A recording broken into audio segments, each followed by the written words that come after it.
تو بعض اوقات کچھ لوگوں کے اوپر جن کا سایہ بھی ہو جاتا ہے، اور یہ بھی ایک حقیقت ہے، کوئی مذاق کی بات نہیں۔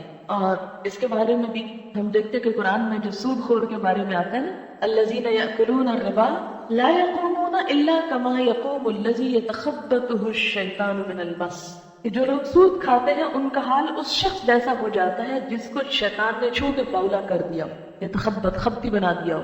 تو جب جن کا اثر ہوتا ہے انسان کسی کے اوپر، تو اس کے اوپر کیا ہوتا ہے، ایک خبط ہو جاتا ہے، ایک پاگل پن کا سا دورہ پڑ جاتا ہے، بہکی بہکی باتیں کرنے لگتا ہے انسان، اپنے ماحول اور حالات اور عقل کی باتیں چھوڑ کر بے عقلی کی باتیں کرنے لگتا ہے۔ اب اس چیز کو قرآن میں تسلیم کیا گیا، تبھی تشبیہ دی نا۔ اگر جن کی وجہ سے انسان خبتی نہ ہو اور جن نام کی کوئی چیز نہ اور نہ اثرات ہو، تو قرآن کیوں کہے کہ اس کا حال اس شخص کا ہو جاتا ہے جسے جن پڑ گیا ہو؟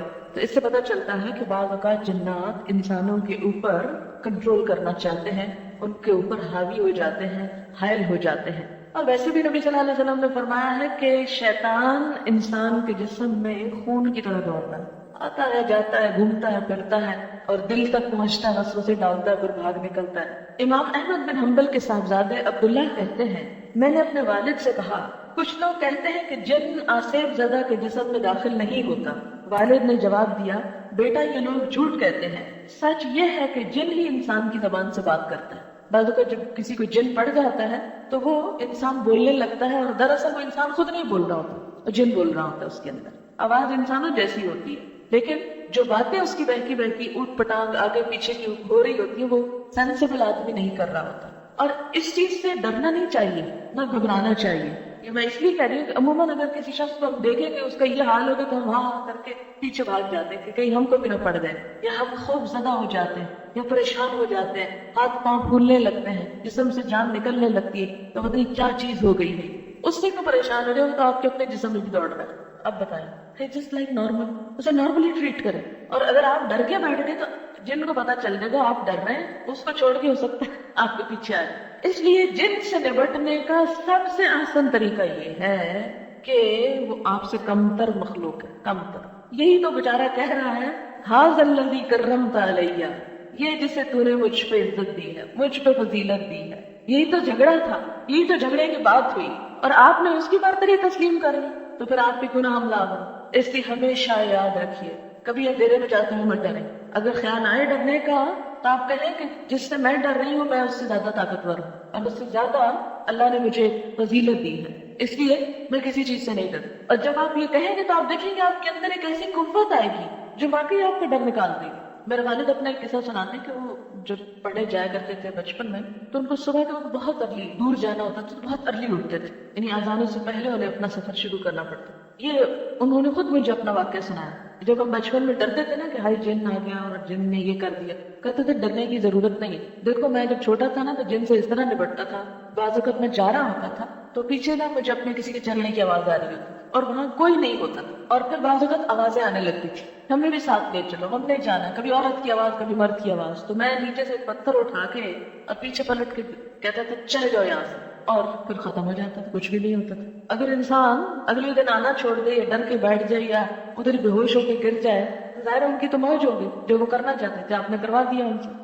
جو پچھلے نظام میں ہم رہتے تھے تو وہاں کچھ لڑکیوں کو اسی طرح کے کچھ اثرات نظر آئے کہ جیسے بہکی بہکی باتیں کرتی۔ میں ان دنوں اوپرے میں گئی ہوئی تھی 15 دن، پیچھے انہوں نے وہ شوشے لگائے، اور جس دن میں آئی اس دن کے بعد کوئی چیز ہی وہاں محسوس نہ ہو۔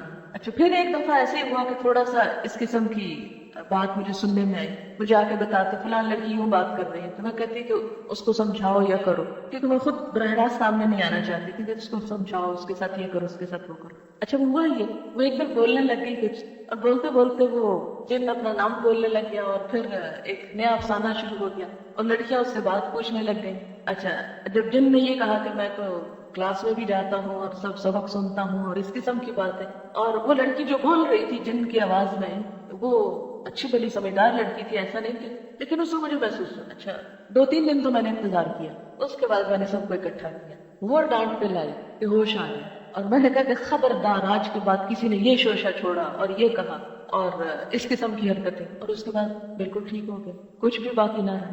تو یہ ہم اس طرح کی یہ چیز کر کے ان کو دعوت دیتے ہیں کہ ہم انتظار میں آؤ، ہمیں کچھ کرو، ایک شغل کے طور پر۔ ابن تیمیہ کہتے ہیں احمد بن حنبل نے جو بات کہی وہ مشہور و معروف ہے، جن انسان پر سوار ہوتا ہے اور انسان ایسی زبان میں بات کرنے لگتا ہے جو سمجھ میں نہیں آتی، اس کے جسم پر اتنی مار پڑتی ہے کہ اگر کسی اونٹ کو مارا جائے تو اس کے بدن پر نشان پڑ جائے، اس کے باوجود اس شخص کو پٹائی کا احساس نہیں ہوتا۔ یہ میرے خود چشم دید واقعہ ہے کہ ایک شخص کو میرے والد نے مارا تھا ہمارے سامنے ہی، اور اتنا مارا تھا کہ انسان وہ مار برداشت نہیں کر سکتا، لیکن جب وہ جن چلا گیا اور اس کے بعد جس کو مارا تھا تو مجھے تو پتہ ہی نہیں، کچھ بھی نہیں اسے ہوا۔ بہرحال پھر یہ کہ نہ اس گفتگو کا جو اس نے اپنی زبان سے کی، وہ کہتا میں نے تو یہ بات نہیں کی، آپ مجھے کیوں یہ بات کہہ رہے ہیں۔ آصیت زدہ شخص کبھی تو دوسرے انسانوں کو گھسیٹتا ہے، کبھی جس چیز پر وہ بیٹھا ہوتا ہے اس کو کھینچنے پھاڑنے لگتا ہے، کبھی دیو ہیکل مشینوں کو ایک جگہ سے دوسری جگہ منتقل کر دیتا ہے، اس کے علاوہ اور بھی بہت سی حرکتیں کرتا ہے۔ جو شخص اس کا بچشم خود مشاہدہ کرے گا اس سے معلوم ہو جائے گا